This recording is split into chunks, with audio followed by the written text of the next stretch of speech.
Welcome to the Infernal Brotherhood of the scruffy-looking Nerf herders. Today I'm reading Star Wars Tales of the Jedi Dark Lords of the Sith Introduction. I'd like to take a moment and invite you to subscribe to this channel and ring that damn bell. Ulic Qel-Droma by Gossett and Mike Barreiro. Exarchun by Gossett and Mike Barreiro. Star Wars Tales of the Jedi Dark Lords of the Sith #1, page 5, pencil detail by Gossett. Star Wars Tales of the Jedi Dark Lords of the Sith #1 to 2, cover layout sketches by Gossett. Star Wars Tales of the Jedi Dark Lords of the Sith, trade paperback 1996, cover by Hugh Fleming. Star Wars Tales of the Jedi Dark Lords of the Sith, trade paperback introduction by Tom Veitch. For over 1,000 generations, the Jedi Knights were the guardians of peace and justice in the galaxy. Obi-Wan Kenobi. When George Lucas wrote those stirring words, he called into being millions of untold stories, spanning more than 25,000 years of Star Wars history. Kevin J. Anderson and I are grateful to have been allowed to tell some of those stories, with the assistance of the fine artists who have brought their diverse styles to Tales of the Jedi. Tales of the Jedi began with a 2-page-a-month black and white comic, which the artist Chris Gossett and I created for the Dark Horse Comics Insider, beginning in early 1992. These pages, which can be found collected and colored in the Tales of the Jedi Volume 1 paperback, tell the story of a Jedi Master named Arca and his 3 apprentices, the brothers Ulic and Qel-Droma, and the Twi'lek Jedi taught Danita. My idea was to begin simply in close-up to the lives of a few Jedi during the time 4,000 years before the birth of Luke Skywalker. As Chris would develop the look of the people and worlds and technologies of that time, we would spin our story outward, eventually, we hoped, touching on events of a galaxy-spanning nature. Ultimately, we knew the story would recount events revealed by the Jedi holocron to Leia Organa Solo in the text pages of Star Wars Dark Empire. I had conceived these events as an example of what might happen to Leia's brother Luke.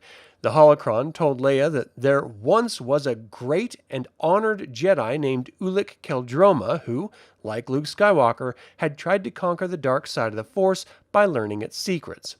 Ulic had been seduced by the dark side, eventually becoming a political genius who drew the galaxy into a massive military conflict.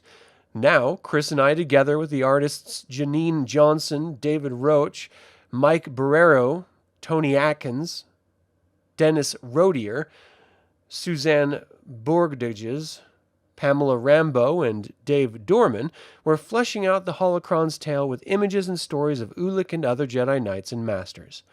Enter Kevin J. Anderson. Kevin and I were in consultation on the continuity of his Jedi Academy novels, trying to achieve a fit with my Dark Empire storyline.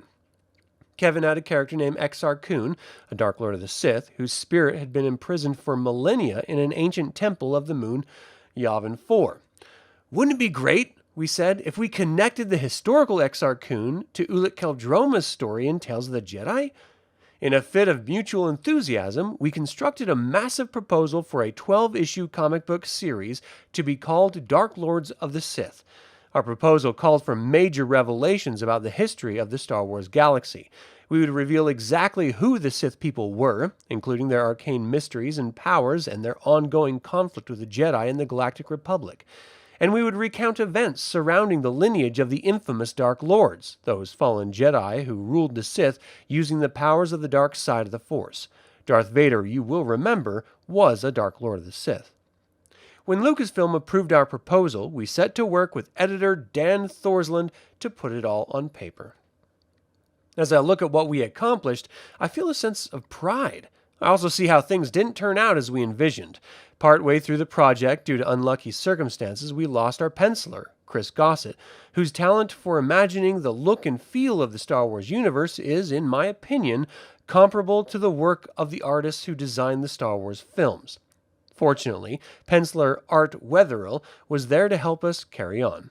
Inker Jordi Enzin, colorist Pamela Rambeau, cover artist Hugh Fleming, and letterer Willie Schubert were with us from start to finish. My thanks to all of them, and to Kevin J. Anderson for many delightful hours mind-storming Star Wars ideas. My special thanks to George Lucas for giving us free reign with his creations, and to the avid Star Wars fans who have helped keep the spirit of Star Wars burning brightly for the past 18 years.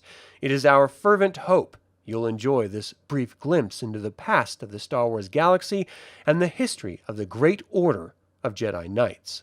May the Force be with you. Tom Veach. The artist behind the covers from Star Wars Tales of the Jedi, Dark Lords of the Sith trade paperback. Hugh Fleming was one of the best artists in the business, has made working a splash in recent years illustrating various Star Wars and Indiana Jones comic book covers for Dark Horse Comics. His semi-photorealistic painting style combines the character likenesses that Star Wars and indie fans have come to expect with a striking sense of light, texture, and wonder. In a very short time, Fleming has built up quite a fan following with his cover work on Indiana Jones' Thunder in the Orient and Star Wars Tales of the Jedi, Dark Lords of the Sith, the latter of which is featured on the following pages.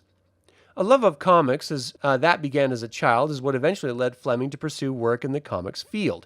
Primarily self-taught, he'd worked as a commercial artist for a few years but didn't like it much. Fleming finds that work becomes a real chore for him if he's not interested in what he's doing.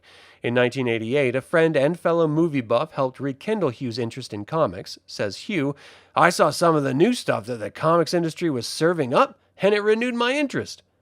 Drew Struzan, who worked on, among other things, Indiana Jones and Star Wars movie posters, was a major influence on Hughes' style.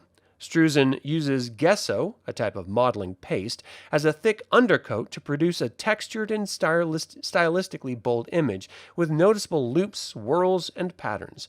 This style, as well as the familiar montage movie poster style composition, is something that Hugh very consciously tries to achieve. He likes the effects montage can accomplish and admits that it's easier. You can slap different things on a page, and they don't have to relate directly to each other in terms of lighting and perspective.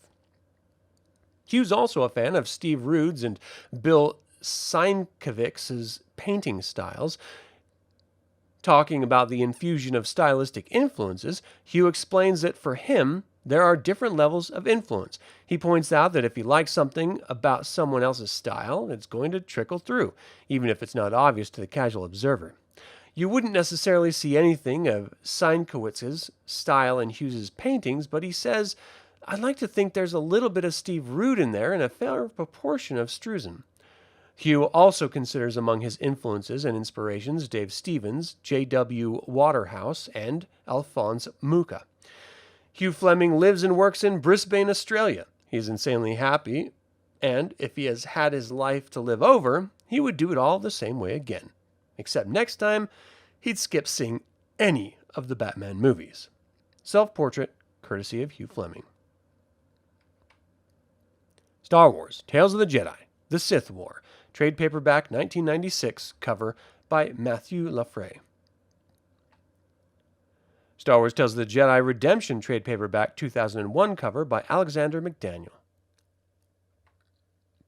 Star Wars Omnibus, Tales of the Jedi Volume 2, trade paperback, 2008, collected. Star Wars Tales of the Jedi, The Friedenad Uprising, number 1 and 2. Star Wars Tales of the Jedi, Dark Lords of the Sith, number 1 to 6. Star Wars Tales of the Jedi, The Sith War, number 1 through 6. And Star Wars Tales of the Jedi Redemption, number 1 through 5. Cover by Steve Ellis. The early adventures of the Jedi Order conclude. Almost 4,000 years before A New Hope, a young Jedi named Exar Kun steals his master's holocron intent on learning the secrets of the Sith and takes on Jedi Knight Ulic Qel-Droma as his apprentice. Will this dark knowledge corrupt them and turn them into Sith as well?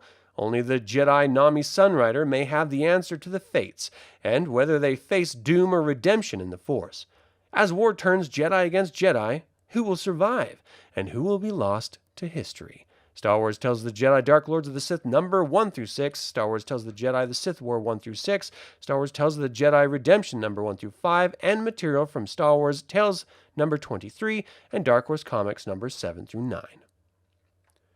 Thank you all for tuning in. We invite you to like this video, subscribe to this channel, and click the bell to get notified about our next video.